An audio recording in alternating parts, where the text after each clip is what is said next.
इस वीडियो में हम लोग प्रोजेक्टाइल मोशन के केस में पार्टिकल का इंस्टेंटेनियस वेलोसिटी कैसे कैलकुलेट किया जाता है उसे पढ़ेंगे। क्लियर है? ठीक है। तो मान लेते हैं कि हमारे पास कोई पार्टिकल है, ठीक है, जिसको हमने हॉरिजॉन्टल एक्सिस के साथ किसी एंगल थीटा पर किसी इनिशियल वेलोसिटी u से प्रोजेक्ट कर दिया। तो यह पार्टिकल इस पैराबोलिक पाथ पर मूव करता हुआ यहाँ पे आके अपना मोशन कंप्लीट कर लेगा। क्लियर है? ठीक है। तो इस पैराबोलिक पाथ के हर एक पॉइंट पर पार्टिकल का जो इंस्टेंटेनियस वेलोसिटी का जो डायरेक्शन होगा वह हमेशा टेंजेंट के लॉन्ग होता है। क्लियर है? ठीक है। तो इस पॉइंट पर अगर हम लोग पार्टिकल के इंस्टेंटेनियस वेलोसिटी को देखेंगे तो वह इस टेंजेंट के लॉन्ग होगा। क्लियर है? जब इस पॉइंट पर हम लोग पार्टिकल के इंस्टेंटेनियस वेलोसिटी को देखेंगे तो इस टेंजेंट के लॉन्ग होगा। जब पार्टिकल के इस हाईएस्ट पॉइंट पर इंस्टेंटेनियस वेलोसिटी के डायरेक्शन को देखेंगे तो वह इस टेंजेंट के लॉन्ग होगा। जब पार्टिकल के इस पॉइंट पर है ना, इस पॉइंट पर पार्टिकल के इंस्टेंटेनियस वेलोसिटी के डायरेक्शन को देखेंगे तो वह किस डायरेक्शन में होगा? टेंजेंट के लॉन्ग इस डायरेक्शन में होगा।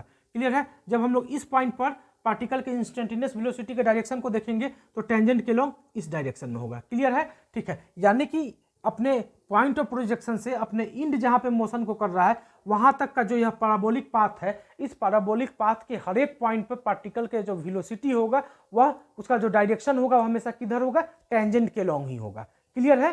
ठीक है, ओके। तो अब हमको यह कैलकुलेट करना है कि मान लेते हैं कि पार्टिकल यहां से मोशन करता हुआ किसी टाइम t पे यहां पे पहुंच जा रहा है, तो यहां पे पार्टिकल का जो वेलोसिटी का जो डायरेक्शन है वह इस टेंजेंट के लॉन्ग होगा।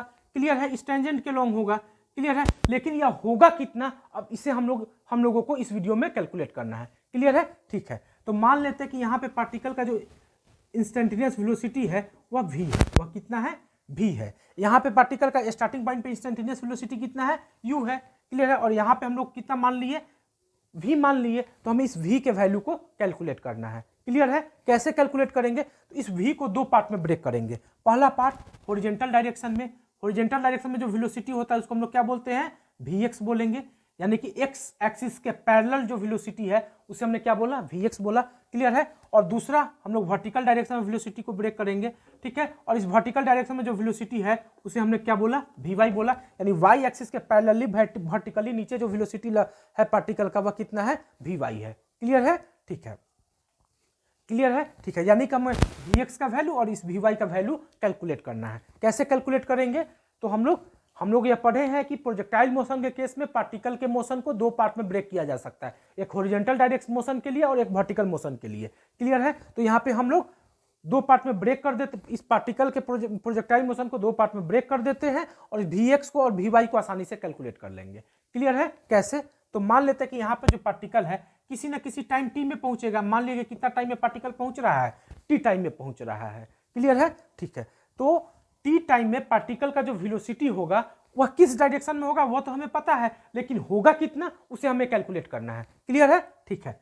तो इस u को हम लोग जब हॉरिजॉन्टल डायरेक्शन में हम लोग तोड़ेंगे तो क्या मिलेगा? u cos थीटा मिलेगा। और इसे ही हम लोग क्या बोल देते हैं? ux बोल देते हैं। और इस u को जब वर्टिकल डायरेक्शन में तोड़ेंगे तो हम लोग क्या मिलेगा? u sin थीटा मिलेगा। और इसे हम लोग क्या बोल देते हैं? ui बोल देते हैं। क्लियर है? इस u यानी पार्टिकल का हॉरिजॉन्टल डायरेक्शन में जो इनिशियल स्पीड है वह कितना है? u cos थीटा है। और पार्टिकल का जो वर्टिकल डायरेक्शन में स्पीड है वह कितना है? u sin थीटा है। क्लियर है? ठीक है। क्लियर है? तो हम लोग यहाँ पे लिखते हैं हॉरिजॉन्टल मोशन को हम लोग यहाँ पे लिखेंगे और यहाँ पे वर्टिकल मोशन को लिखेंगे। क्लियर है? तो हॉरिजॉन्टल डायरेक्शन में जो इनिशियल स्पीड है पार्टिकल का वह कितना है? ux है। ux बराबर कितना है हमारे पास? u cos थीटा है। क्लियर? ठीक। और वर्टिकल डायरेक्शन में जो हॉरिजॉन्टल स्पीड है वह uy है। uy हमारे पास कितना है? u sin थीटा है। क्लियर है? ठीक है। हॉरिजॉन्टल डायरेक्शन में एक्सेलरेशन हमेशा कितना होता है? 0 होता है। तो x हमारे पास कितना है? 0 है। क्लियर है? और वर्टिकल डायरेक्शन में एक्सेलरेशन हमेशा कितना होता है? वर्टिकली डाउनवर्ड होता है। तो ay हमारे पास कितना है? -g है। क्लियर है? ठीक है। टाइम हमारे पास कितना दिया गया है? t। टाइम हमारे पास कितना है? टाइम बराबर हमारे पास कितना है? t है। और यहाँ भी हमारे पास टाइम बराबर कितना है? t है। क्लियर है? तो t टाइम में पार्टिकल का जो हॉरिजॉन्टल वेलोसिटी होगा vx वह कितना होगा? तो हम लोग क्या लिखेंगे? vx बराबर ux plus ax into T लिखेंगे। क्लियर है? तो vx कैलकुलेट करना है। ux हमारे पास पता है कितना है? u cos थीटा है। तो क्या लिखेंगे? u cos theta plus ax कितना होता है? 0। तो 0 इंटू टी। तो हमारे पास क्या मिल गया? u cos थीटा मिल गया। ठीक है। हॉरिजॉन्टल डायरेक्शन में टी टाइम में पार्टिकल का जो वेलोसिटी होगा वह क्या होगा, यू कॉस थीटा होगा, और होना भी चाहिए क्योंकि हॉरिजॉन्टल डायरेक्शन में पार्टिकल का हमेशा वेलोसिटी क्या होता है, कांस्टेंट होता है, और होता कितना है, यू कॉस थीटा ही होता है। क्लियर है, ठीक है। अब हम लोग वर्टिकल डायरेक्शन में या वी वाई को कैलकुलेट करना चाहते हैं कितना होगा, तो हम लोग फिर लिखेंगे क्या, वी वाई बराबर क्या लिखेंगे, U Y plus A Y into T. Clear है, तो वी वाई हमें कैलकुलेट करना है, यू वाई हमारे पास कितना है, यू वाई हमारे पास कितना है बोलो, U cos U sine theta है, तो क्या लिखेंगे, U sine theta minus A Y हमारे पास कितना है, प्लस ए वाई हमारे पास कितना है, माइनस जी इंटू टी। तो इसको हम लोग सॉल्व करेंगे तो क्या मिलेगा, you sine theta minus G T मिलेगा।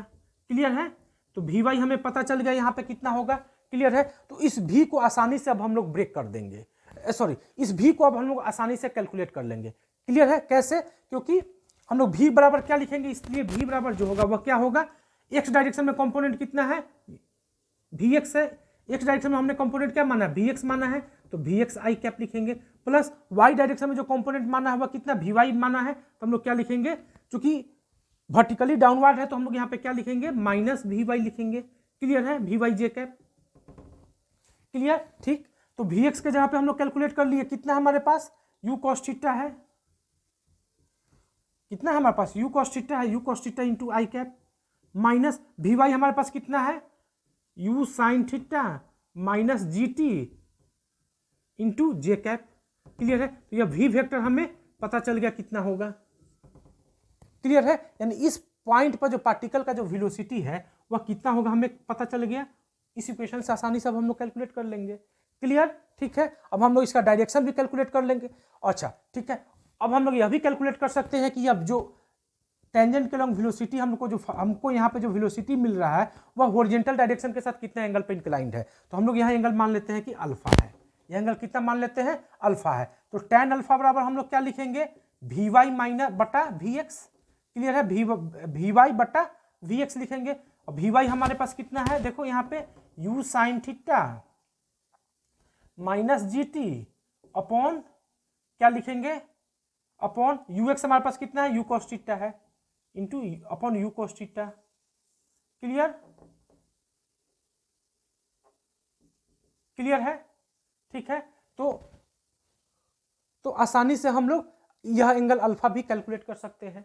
क्लियर है, तो प्रोजेक्टाइल मोशन बहुत ही इजी है, केवल हमें ब्रेक करना आना चाहिए। क्लियर है, ठीक है, से हम लोग प्रोजेक्टाइल मोशन के केस में किसी पार्टिकल का टी टाइम पर जो वेलोसिटी होगा वह टेंजेंट के लॉन्ग होगा, और वह होगा कितना, वेक्टर के फॉर्म में हम लोग आसानी से लिख सकते हैं।